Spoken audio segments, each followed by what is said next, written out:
A comfortable life. On a spring Monday morning, Gustavo took his car from the garage and headed to work. In his typical family car, driving in a relaxed manner and taking his time, he already knew the way by heart, and his mind was absorbed in the work that awaited him that morning. It was not, however, a regular and by-the-book morning. This time he was alone in the vehicle, listening to the music on the radio instead of his children's music, as it was usually the case, or giving instructions to his two children on the back seat. It was the school's Easter holidays, and his two kids were with his parents-in-law in the Barrancos, Alentejo. He parked his car by Villa Franca de Xira's bullring, in the free parking lot the city provided. Gustavo would much rather leave it here, even though it was not that close to his workplace. However, it was free, and on top of it, he didn't have to go across all of Villa Franca de Xira's downtown. It was a 5-minute walk from the parking lot up to his workplace. Unlike when he had to take his kids to school, they attended in the downtown area near his workplace, then it took him twice the time. Before leaving the car, Gustavo looked at the rearview mirror. He was 37 years old, and he already noted the years on him. He was becoming bald. He already had a respectable widow's peak that insisted on increasing over the years. Truth be told, the loss of hair had concerned him quite a bit when he first noticed, back when he counted 28 springs, that his hairline was receding. He did not want to become like his father or his grandfather, but after plenty of reading about the matter, he realized that he did not have that much to say on his fateful biological heritage. He had bright blue eyes, and his wrinkles already began to stand out around them. His face was very round and his neck was slim. He once had had fleshy lips, but over the years they had begun to become thinner and thinner. He was not the handsome boy he once were anymore, but he was still an attractive man. He was 5 feet 8 tall and had a dry, slim body, as a result of his weekly 100-mile-long bicycle ride. He worked at Villa Franca de Xira's City Hall, an old building which had been restored many times, and that was right in the center of the city, along with the noisy and stinking city market. He had been working there as a senior computer technician for 10 years. He had started when he was 27 years old, after getting his degree in computer engineering from the University of Lisbon. This had been his job ever since he had arrived at the City Hall.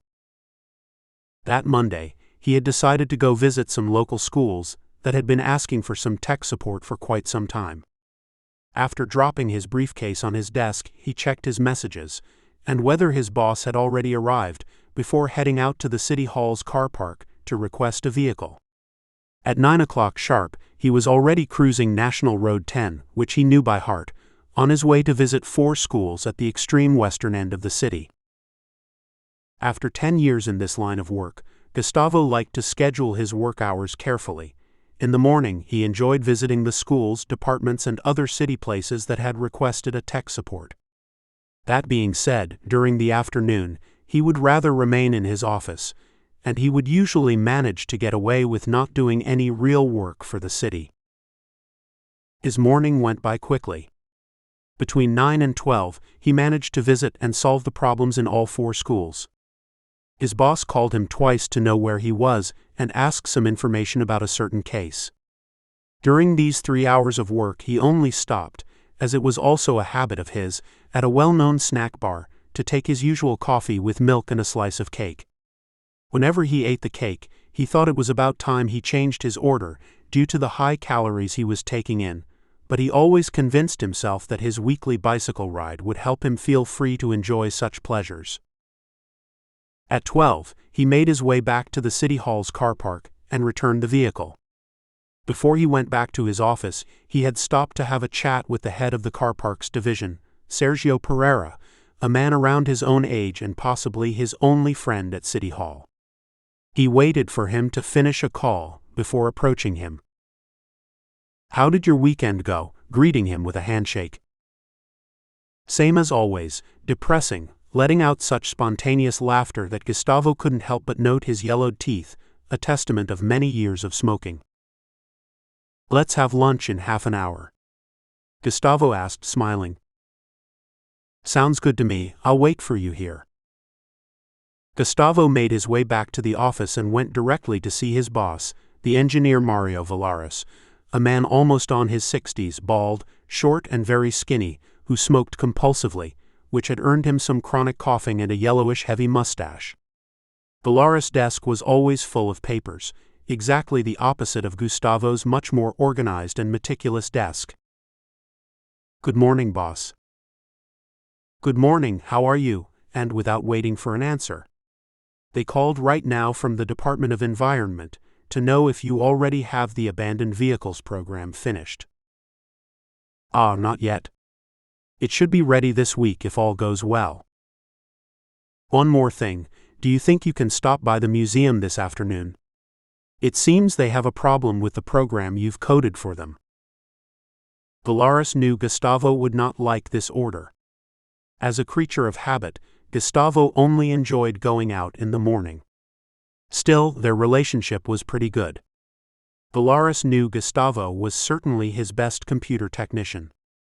When he arrived at City Hall, he had come to fill in the position of a programmer that did not exist. In addition to this task, he also fixed computers, printers, installed networks, and was an employee who never caused trouble. That is why Valaris looked the other way when Gustavo spent the afternoons in his office, doing his personal work. "Okay, boss, I'm going there after lunch," he answered without being able to conceal some disgust. On the way to his desk, he kept on talking to his work colleagues about things without any real importance, and when he confirmed it was 12:30, he took his wallet and went to the City Hall's lunchroom. Most of his colleagues did not go to the City Hall's lunchroom. They much preferred some restaurant close in the downtown area, with some daily menus that had a better quality. Gustavo did not agree with them. He thought the City Hall's lunchroom served very well for an excellent price. Actually, he was a basic person when it came to gastronomy. Besides, he enjoyed the atmosphere they lived in the lunchroom. It was a place frequented mainly by poorer employees who had been going there for years, just like him. The lunchroom was at the car parking lot, so he stopped by his friend Sergio's office, who was already waiting for him, and they headed to the waiting line that awaited them at the entrance of the lunchroom. Sergio, just like him, was an engineer. He had gotten a degree in mechanics. Both of them started working at the City Hall at the same time. Although Sergio had been promoted a lot more quickly within the City Hall, he was head of his division. Sergio was also more conservative than Gustavo, not only in the way he thought, he always voted center-right wing, but also in the way he dressed. He often wore a shirt with a tie and a light-colored set of flannel pants. In turn, Gustavo dressed in a more easygoing way. He usually wore jeans along with sneakers in the summer or boots if it was winter. He also rarely wore a shirt, preferring a sweater with a t-shirt underneath or simply a stylish t-shirt in the summer. He always made sure that his clothes matched, especially with the color of his blue eyes. As such, blue and clear green were the colors that were mostly present in his closet. They quickly became friends and often had lunch together. They talked mainly of politics, economy, and movies, but sometimes their discussions could include soccer or women. During lunch, the conversation became more personal. Sergio told Gustavo his wife was falling deeper and deeper into depression, and that the mood at his place was sometimes too cold. Gustavo always listened to him and gave some advice. He was glad that his friend shared this kind of private matters with him. He had always thought Sergio's wife to be very fragile and dull. He was still surprised that his friend had chosen to marry her. Sergio himself was vain and manipulative, so maybe he actually wanted a weak woman to manipulate. The truth is that his wife's condition had gotten even worse after she gave birth to the couple's only son. After they finished lunch and had gotten their coffee at the usual place, Gustavo went to the museum and solved the programming problem in less than 10 minutes. He went back to his office planning not to go out again. Gustavo dedicated his work afternoons as a public employee to his private work. He considered himself the most talented employee of the IT department.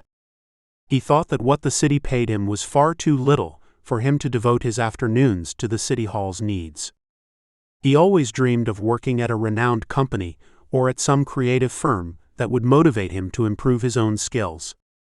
However, this never happened, and he had gotten used to his underpaid yet safe position.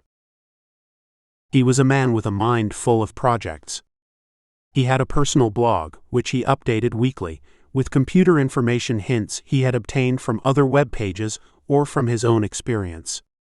He had some followers, a few, that also left comments and other hints, some even illegal, but they delighted Gustavo. One of these frequent followers was Norton, a friend of his, who was from the same village as Gustavo's father, and had had a few problems with the justice in France, curiously because of some computer-related unlawfulness. In addition to his blog, Gustavo also worked for a company of a former college colleague who had a web design business. Gustavo received hard cash monthly for each web page he created and for each program he coded.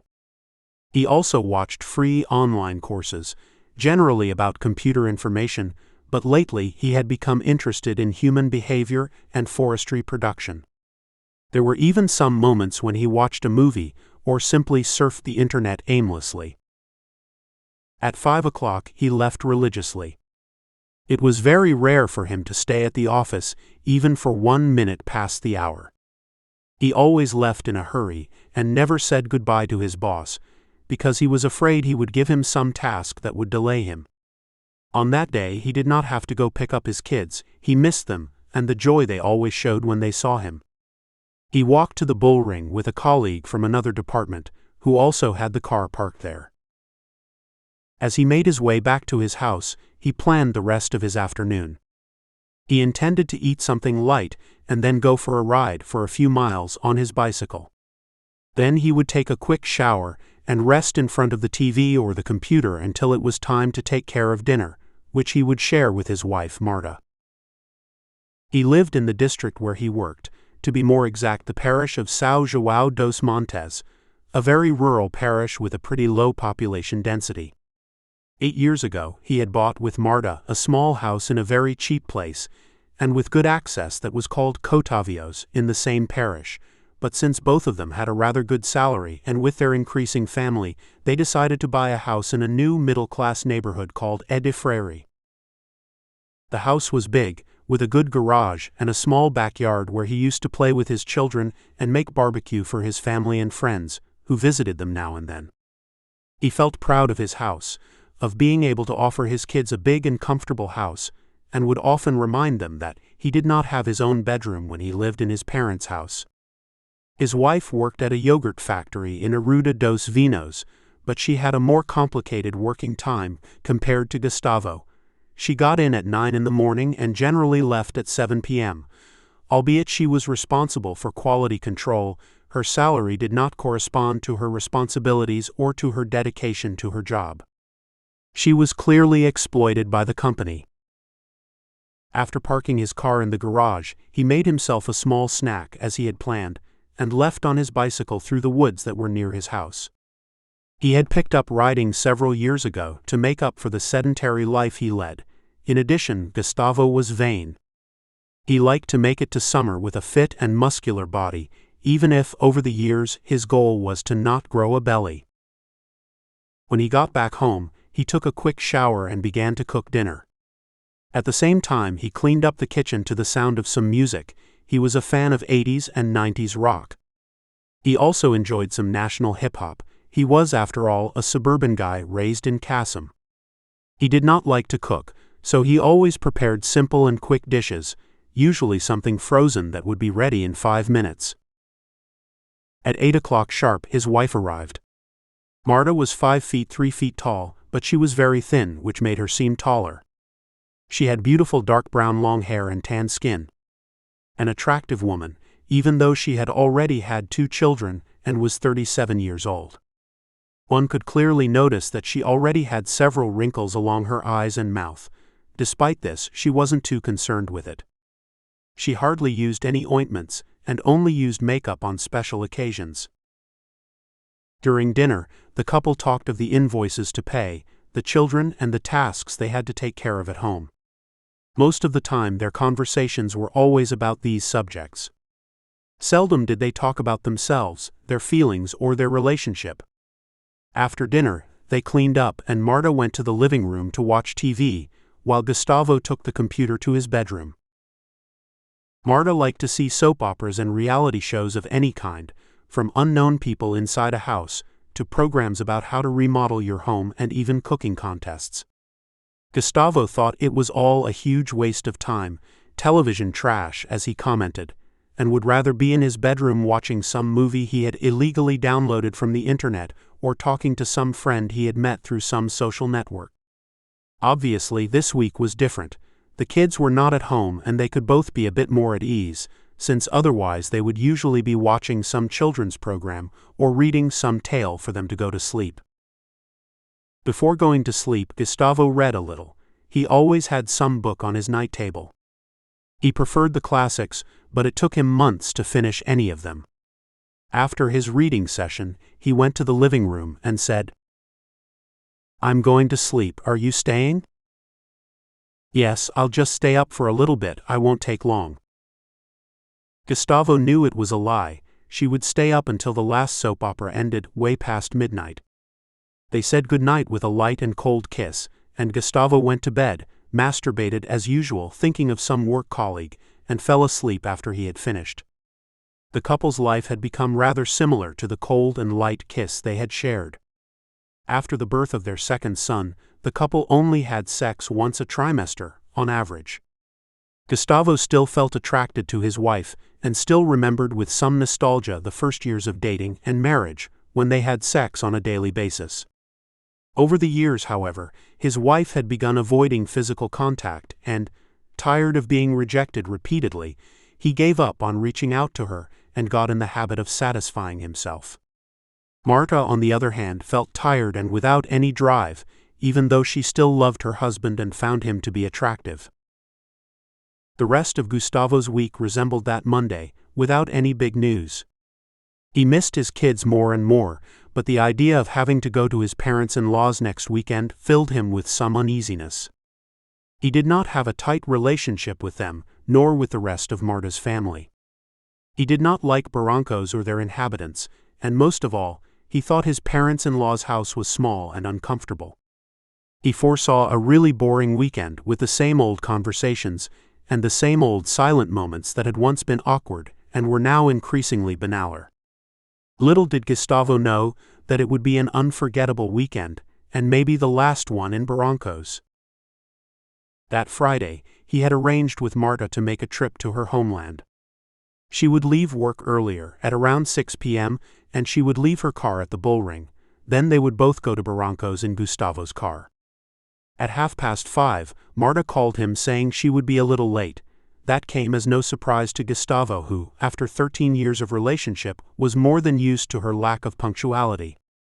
As he waited for Marta at a cafe in front of the bullring, while calmly reading a sports newspaper and drinking some coffee, a co-worker of his from the Department of Public Works, by whom he felt attracted, came in. Ana Paula was about 45 years old, with white skin, and her hair was dyed blonde. Their conversation was short but enjoyable, and Gustavo could not help but gaze at her white tight skirt, which favored her legs and her ass. Ana Paula wasn't the only co-worker to whom Gustavo felt attracted, but he never openly displayed such temptation. He always treated them with respect and professionalism. Gustavo longed for an extramarital relationship with a woman who sought the same as him, sex. However, he knew it would be nearly impossible. In his mind, women always looked for more than sex. In his 10 years at the city hall and 13 of a relationship, he had betrayed Marta only once. They had met in the lunchroom. She was a lawyer from Liria and had just started working at the Vila Franca's city hall. She did not know anyone around, only her boyfriend who was from Lisbon. She was called Mafalda and was a few years younger than Gustavo. She was into swimming and had wide shoulders and fit legs. She had a snub nose and always wore tight brand clothes. They immediately got along and began having lunch together. Gustavo loved her laughter and smile, and he found himself wishing that he had met Mafalda before he had met Marta. Mafalda's relationship had come to an end, and she had begun to feel the need to go out, drink, go to parties, and to meet new people. Gustavo, realizing that, invited her for a ride to Coruche, a land where he was sure nobody would know him. Then, perceiving that Mafalda also wanted something more, he invited her for a fun night in Sintra. He came up with an excuse, and told Marta he was going to spend the night at his parents' house. The next Saturday, after a dinner sided with some booze, they ended up in a cheap hotel. That night they had sex twice, and Gustavo, who liked things to be crystal clear, asked her what her intentions were at the end. Then Mafalda answered as follows. "You are a married man with a son and a home, and I don't want to destroy that, nor get into trouble." As far as Gustavo was concerned, that was a relief. He didn't want any problems either, but he still told her. "If you want another night like this, just tell me." "Maybe," and she kissed his lips. The truth is, Mafalda eventually got into a new relationship and stopped going to the lunchroom. They maintained a cordial relationship, and Gustavo still had some hope to make love with her again. Marta arrived almost at 7, with a disturbed and stressed look on her face, apologizing for the delay, justifying it with a problem in an important machine. Gustavo did not care about her excuse. Actually, he hardly paid attention to what his wife said. When he sat behind the steering wheel of his car, he thought about how painful it would be to drive for 155 miles with Marta. Gustavo played a Chico Barquez CD to help make the trip a little lighter, thinking Marta would not complain since the music would be calm and peaceful. He would have preferred to make that trip with anyone else. He found his wife uninteresting. She did not have any cultural taste, she did not understand good music, and she only watched comedies and romantic movies. She did not enjoy reading, and did not know a thing about what was happening in the world, since she did not watch or listen to the news. Gustavo did not love her anymore, he knew that much. He thought she was an attractive woman, he liked her scent and making love with her, but he had not loved her for some time. He did not think about getting divorced. Marta was a good mother for his children, they had both gotten a good home, they even had a comfortable life, but he was sure that but for the children, he would have already filed for divorce. Sometimes he found himself thinking how it would be if Marta would die and he would keep her life insurance, but he quickly dismissed this idea every time. Marta was an excellent mother and Gustavo appreciated it. On the other hand, Marta loved her husband and thought he loved her too. She knew they had different tastes, but that was normal in a relationship. She also thought it to be natural that couples would have less sex over the years, but she still saw her husband as an attractive man with beautiful blue eyes and a cute body, from riding his bicycle so often, and she even found his growing baldness charming. Marta was a happy woman who felt she was successful and was proud for having managed to make it in Lisbon. During the travel, the conversations between them were trivial and bland, except for the vacations plans for the next summer. Gustavo liked to plan their vacations in a detailed fashion and in advance. He had searched for something in southern Spain, something like Alicante or Valencia. Marta, however, did not like great changes. For her, the vacations would always be spent in the Algarve, between Lagos and Portimao, and always defended her position by saying these were cheaper, more comfortable for the kids and closer to home. They also talked about going to some Spanish place to have dinner this Saturday afternoon. Gustavo liked the different Spanish gastronomy with their tapas, as he had seen in several Spanish taverns. However, he hated that Marta spoke Spanish. He thought she was a bad speaker with a ridiculous accent. She in turn thought she was bilingual, since she had been raised listening to Spanish on TV and on the streets. Gustavo felt incredibly embarrassed when she began to speak Spanish, and the worst of it all was that his father-in-law, Manuel Chilana, also had the illusion that he was bilingual, although he only knew about 4 words in Spanish. But that's how the Portuguese people are, always submissive towards other nations, Gustavo thought, and recalled the constant praises Manuel sang to the Spanish nation.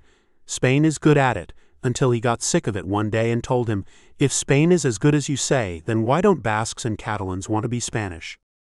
Manuel, not being a very cultured person and with little skill for more intellectual discussions, said, "Those are all terrorists." The relationship between Gustavo and his parents-in-law was not good. It hadn't always been like that, though. When they first started dating, and up until their marriage, Gustavo made sure that he was the perfect, kind, and talkative son-in-law, always ready to help, until one day, a few weeks before the marriage, he overheard a conversation between his parents-in-law and a homeland woman. "I see your Marta will be getting married soon," said a typical Alentejo woman, short and brunette, aged 50 years old, but wearing black clothes that made her look older. "It's true, Conceição, it's due in 2 weeks," said his mother-in-law. Maria Chalana was her name. "And are you happy?" "Well," Maria looked aside to make sure nobody heard, and then in a low voice she said, "We would have preferred if she got married to some boy from here, but it was her choice." His parents-in-law thought Gustavo was out of the house, that he had gone out with Marta to choose something for the marriage, but Gustavo had stayed at home to do some work on the computer, and just at that moment, he had entered the kitchen for a glass of water and overheard the conversation right in front of the entry door of the house. Gustavo was petrified when he heard that. Eventually, he felt only hate and disgust of those people, and with a rash decision, he packed and left the house. When he walked by the entrance of the house, where his parents-in-law were sitting, they were surprised to see him as he said, "So, you would have preferred if she was to get married to a guy from here, don't you? Did I do anything to deserve such a treatment?" He left the house quickly, heading to his car, as his mother-in-law pulled herself together from that bucket of cold water. She quickly made her way to his car, with a face full of regret as she tried to apologize. He had misunderstood. The situation was overcome thanks to Marta, who managed to convince Gustavo that the woman to whom her mother had been talking was the mother of her ex-boyfriend, and that Maria had only said that as a courtesy, that she actually did not think that. Later, Maria also apologized personally, embarrassed. Since then, Gustavo stopped being as kind to his parents-in-law, and began to have a more cordial, colder, and even distant way of interacting with them. He felt like the black sheep of the house, like a foreigner. His parents-in-law loved their only daughter, and with their limited financial resources, they managed to send her to a public university in Lisbon. Marta was their pride and joy. When she quit her long-lasting relationship with João Belo, the boy from her hometown, they were actually pleased because they thought she deserved someone better, with a higher education. When they met Gustavo, they were delighted, a man from Lisbon whose father was also from a small land. A handsome, educated fellow with a degree in engineering to boot, an engineer gentleman. Unfortunately, after that incident, they felt Gustavo began treating them coldly and sometimes in an arrogant fashion. This arrogance hit its peak during a summer lunch, while the table was full of family members and friends of both Manuel and Maria's. The famous parties of Barrancos were already close. These were famous because they were the only ones in Portugal where killing the bull in the arena was allowed, a tradition which, some years ago, had created an enormous controversy in the media. This subject happened to be brought up during lunch. They said that on TV they only told lies, and that in Lisbon people did not understand their culture or the idea behind the celebration. At this point, one of the guests asked Gustavo, since he was from Lisbon, what he thought about the subject.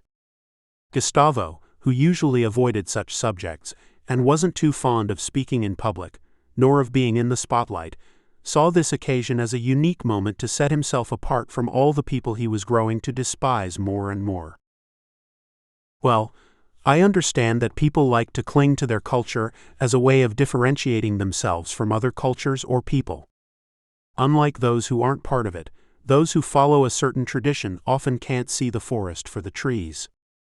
Killing an animal for fun, after having tortured it for an hour, is a cultural tradition as worthy as those age-old fights between angry dogs and bears that happen in Afghanistan, or the stoning of women in Iran, or even the public hangings of thieves that occur in Saudi Arabia. Yes, I know a man is different from an animal, but that's not the issue here. After all, who are we to stop allowing any kind of tradition? It was almost 10 p.m. when they arrived at Marta's parents'. Diogo and Alice, Gustavo and Marta's kids were still up and about when they saw their father's car parking in front of the house. They rushed out to meet them. Diogo, the 6-year-old, hugged his father and said, "I missed you, Daddy." "I missed you too, champ." Then it was the girl, aged 4 years old, Alice, who also hugged Gustavo, and he soon forgot all about the long and boring journey, the bad relationship he had with his parents-in-law, and the cold connection he had with his wife. During that moment he was very happy with his 2 kids in his arms. "I want to be with you, Daddy," said Alice. "Don't worry, little princess, I will always be with you."